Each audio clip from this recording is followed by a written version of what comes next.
Old age के अंदर घुटने में दर्द चालू हो जाता है और कई बार घुटने टेढ़े भी हो जाते हैं। नॉर्मल चलना भी बड़ा मुश्किल होता है, लिम्प करके चलते हैं, टेढ़े चलते हैं, कई सारी अलग अलग तरह की गेट्स डेवलप हो जाती है। तो आखिर उसे कैसे ठीक कर सकते हैं, आज हम इसी बात करेंगे। मेरा नाम डॉक्टर मनु बोरा, मैं एक ऑर्थोपेडिक सर्जन हूँ, टीम ऑर्थोस्को। सो हमारे घुटने के ऊपर कार्टिलेज की एक कवरिंग रहती है जो इसको स्मूथ बनाती है। अब वो कार्टिलेज की कवरिंग फीमर के ऊपर भी होती है, टिबिया के ऊपर भी होती है और पटेला के ऊपर भी होती है। जैसे जैसे हमारी एज बढ़ती जाती है वो कार्टिलेज घिसने लगता है, तो हमारा घुटना खराब होने लगता है, जिसको बोलते हैं ऑस्टियोआर्थराइटिस। और इनिशियली दर्द होता है, कट कट की आवाज़ आती है, फिर धीरे धीरे हमारे घुटने टेढ़े होने लगते हैं, डिफॉर्मिटी आने लगती है। अगर आप शुरू से ही एक्सरसाइजेस कर रहे हैं, अपना वेट आपने मेंटेन कर रखा है और घुटना बचाने की अलग एक्सरसाइज होती है, नॉर्मल एक्सरसाइज नहीं होती। सो अगर आपको फिजियोथेरेपिस्ट ने सिखाई है कि भाई नी रिप्लेसमेंट बचाने की कौन सी एक्सरसाइज है, तो वो आप इनिशियल डेज से ही कर रहे हैं अपनी यंग ईयर से, सो घुटने नहीं घिसते। उस कंडीशन में अगर पेशेंट हमारे पास आता है उस स्टेज के अंदर जिसमें ग्रेड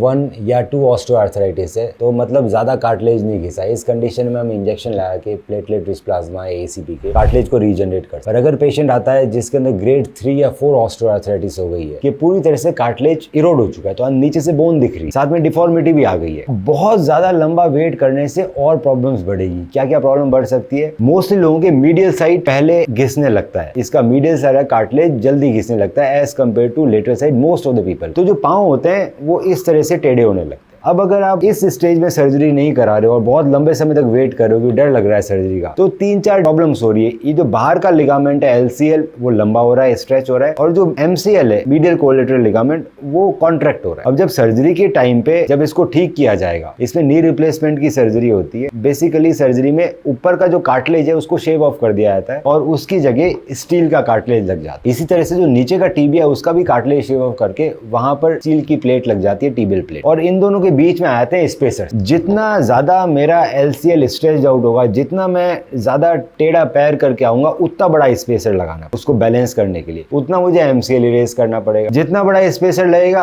उतना डिफिकल्टी होगी रिहेबिलिटेशन में, उतना ही कम इम्प्लांट चलेगा। तो आपको मालूम है कि ग्रेड 4 ऑस्टियोआर्थराइटिस है और आपको पेन किलर्स खाने की जरूरत पड़ रही है नॉर्मल डेली एक्टिविटीज में, तो वो करेक्ट टाइम है कि आप नी रिप्लेसमेंट करवा। नी रिप्लेसमेंट बहुत ही एडवांस टेक्निक से होता है, बहुत एडवांस इम्प्लांट्स आते हैं, जिरकोनियम कोटिंग आती है जो अप टू 25 ईयर्स तक चल सकता है। ज्यादा लेट करेंगे तो रिजल्ट्स भी उतने अच्छे नहीं आएंगे और वो उतने लंबे समय तक चलेगा। तो अगर आपको कंफ्यूजन है कि आपको नी रिप्लेसमेंट की जरूरत है या नहीं है, बिना सर्जरी के ठीक हो सकता है मेरा नी, कौन सा इम्प्लांट सबसे अच्छा है, तो आप हमें अपने एक्सरे व्हाट्सएप कर सकते हैं, उसकी डिटेल में इस तरीके के मैं बताऊंगा कि सबसे बेस्ट इम्प्लांट कौन सा रहेगा। एक बार आपका नी रिप्लेसमेंट हो गया तो आपको 2 से 3 दिन तक हॉस्पिटल में रखा जाता है, जिसमें पेन मैनेजमेंट होता है। आपको नेक्स्ट डे से ही चलने की सलाह दी जाती है वॉकर के साथ। अगर दोनों पैरों का रिप्लेसमेंट हुआ है तो लगभग 1 महीना पेशेंट वॉकर पे चलता है, फिर वो नॉर्मल चलने लग जाता है। एक्सरसाइजेस का बहुत बड़ा रोल है, तो फिजियोथेरेपिस्ट आपको हर वीक कॉल करते हैं और फोन पे ही एक्सरसाइज सिखाते हैं। अगर आप इजीली फॉलो कर पा रहे हो बहुत अच्छी बात है, नहीं तो फिर फिजियोथेरेपिस्ट घर पे भी आके एक्सरसाइज सिखा सकते हैं। लगभग 1 से 1.5 महीने में पेशेंट बिल्कुल नॉर्मली चल पाता है, उसकी डिफॉर्मिटी भी ठीक हो जाती है, उसका पैर भी सो जाता है, उसको दर्द भी नहीं होता।